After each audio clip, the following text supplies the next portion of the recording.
I'm going to start is Suzanne Levy, known for her advocacy with Speak Up for Women, good friend of the show, is throwing her hat in the ring for Lower Hutt's local body elections. She's standing as a citywide councillor, promising to bring accountability, practical spending and smart investment in infrastructure to the table. A small business owner and ratepayer herself, Suzanne says locals are sick of watching their money go to waste while basic services fall behind. It is a similar concern, isn't it, around the country when it comes to councils. She is no stranger to standing up for what she believes and tackling tough public debates before. She also has a track record of effective advocacy and public engagement. Through her work, of course, with Speak Up for Women, she has stood up for free speech and women's rights in challenging environments. And of course, I've always enjoyed our conversations on the show, so it's great to talk to her again. Suzanne, good afternoon. Oh, good afternoon, Leah. Thanks for having me on today. No, this is great. So why did you decide to run for council now? What was the tipping point? The tipping point was I was looking at Speak Up for Women and my work there and thinking that I'd like to get more involved in politics in general. I enjoy the engagement. I think I'm effective. And I like the fact that our democracy is so, in some ways, very, so accessible. It's there. So someone like me can put themselves forward for council.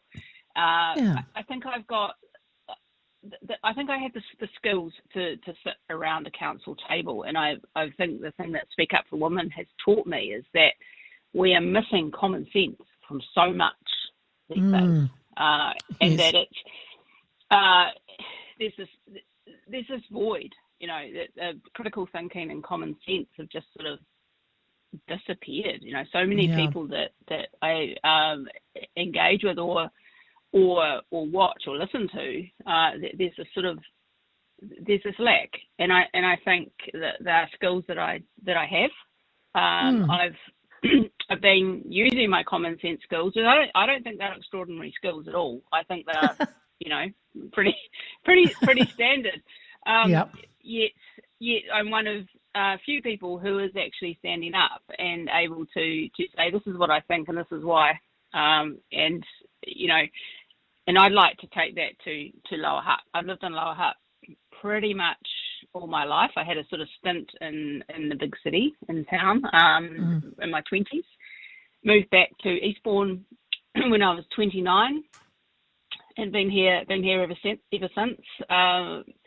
So I grew up in Waterloo, in the middle of Lower Hutt, and I've got big connection with the Hutt. I did some of my schooling in Lower Hutt, and I love it. I think it's got a lot to offer, and I'd like to be part of, highlighting what it has to offer, and helping make Lower Hutt into a city that people enjoy living in, want to live in, want to have businesses in, want to work in, want to travel to, want to experience. And I think I'm well placed to get myself around the table to make that happen.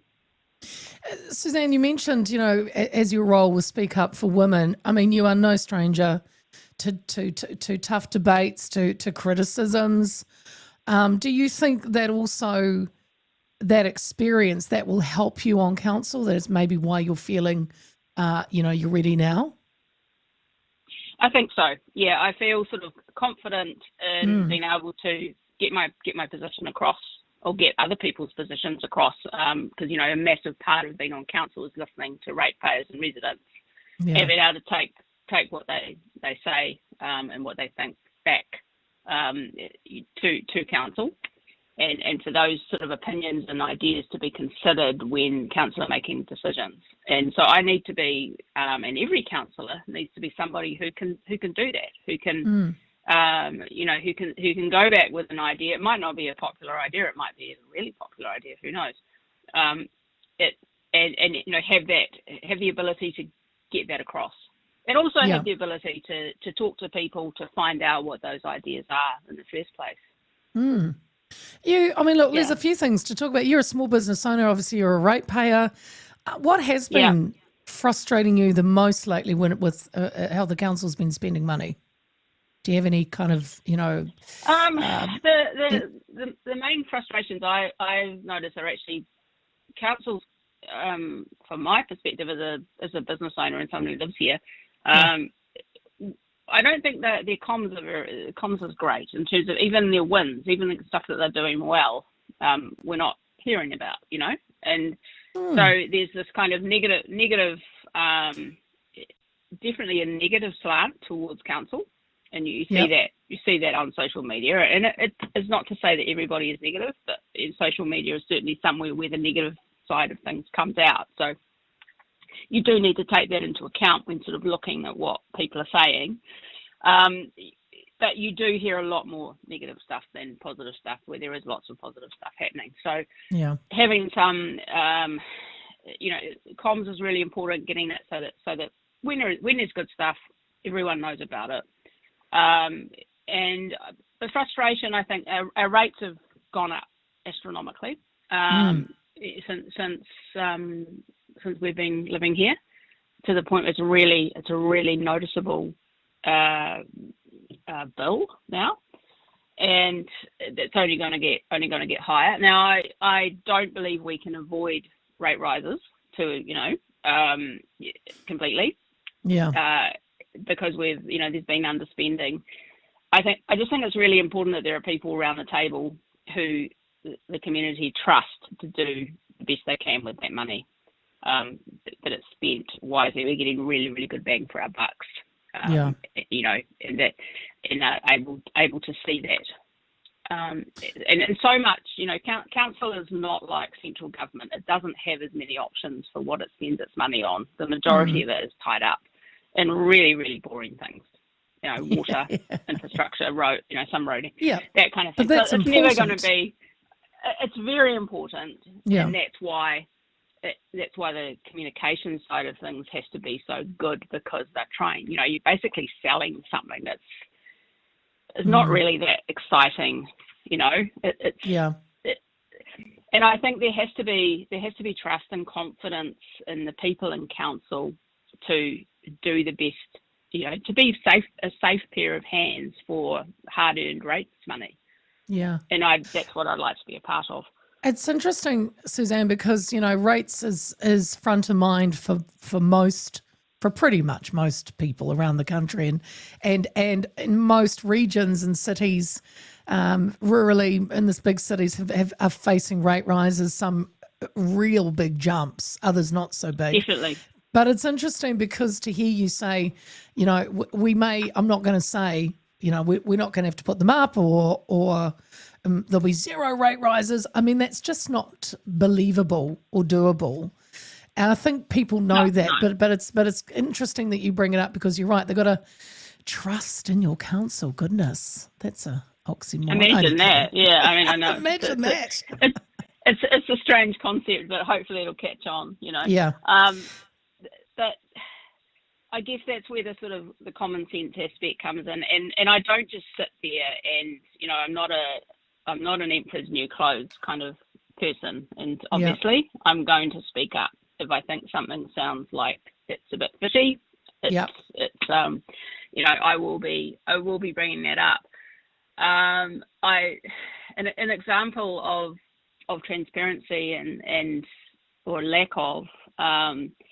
Like other councils, Lower Hutt has its long-term plan, which has just been released, and it's good. It's and this is part of a democracy being accessible. So in theory, we had this long-term plan that is available for everybody to read and consult on and submit on and what have you. The reality is it's a 175-page document. It's not. I wouldn't describe it as particularly readable, and I've read some pretty gnarly things to do with Speak Up for Women, where you've kind of gone, goodness, this is not something that's really accessible to people. So the long-term plan is a really good example of that. Now, it's been out to consultation, it's back, it's been approved, and all that kind of stuff. So you could say that there's if you were being generous, you could say that there's been an open consultation on that long-term plan, and that people have had an opportunity to consult and submit. But there's an interesting thing in there around water meters. Now, water meters are really, really contentious, right? They're not. There are all sorts of reasons why people don't like them. There are reasons why people do like them. There are some reasons why they could be necessary, and others why they are not necessary. There's lots of different things to talk about. Anyway, from what my interpretation of the long-term plan is that Lower Hutt has budgeted around, I think it's 58 million over the next 5 years to install water meters through Lower Hutt.